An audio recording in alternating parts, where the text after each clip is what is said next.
Wow. The American people. We trust the American people. I mean, that was a great response by Senator Kamala Harris.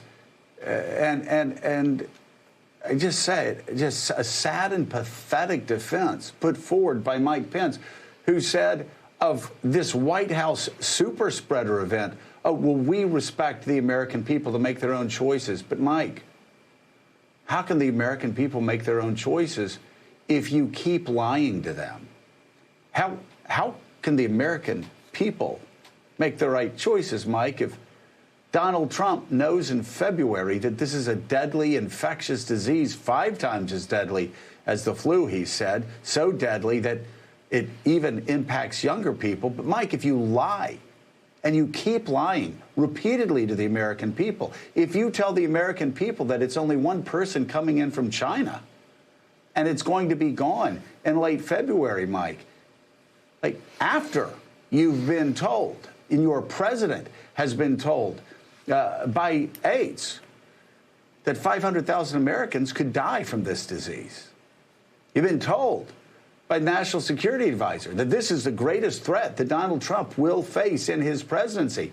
Mike, if you go out and lie to the American people,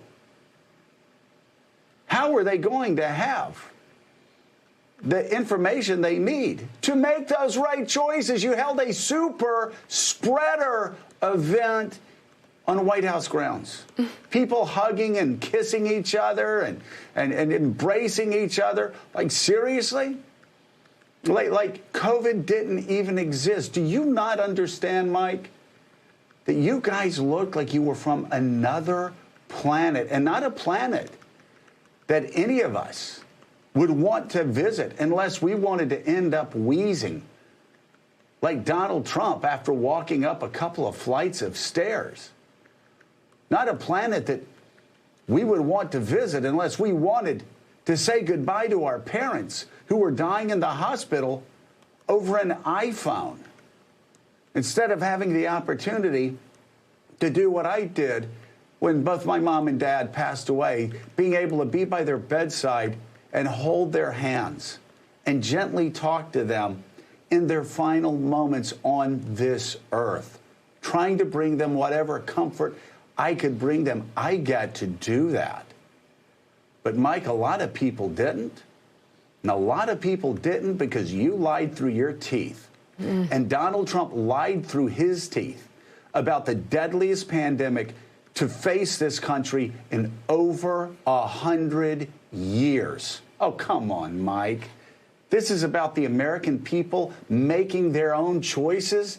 They can't make their own choices if you're acting even worse and more irresponsible than cigarette companies and tobacco companies did back in the 1950s, saying that smoking cigarettes helped your circulation, trying to cover up for decades that smoking cigarettes killed you and killed those around you. Mike,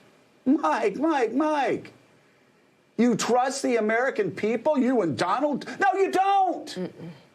See, Mike, that's the problem. That's the problem. You think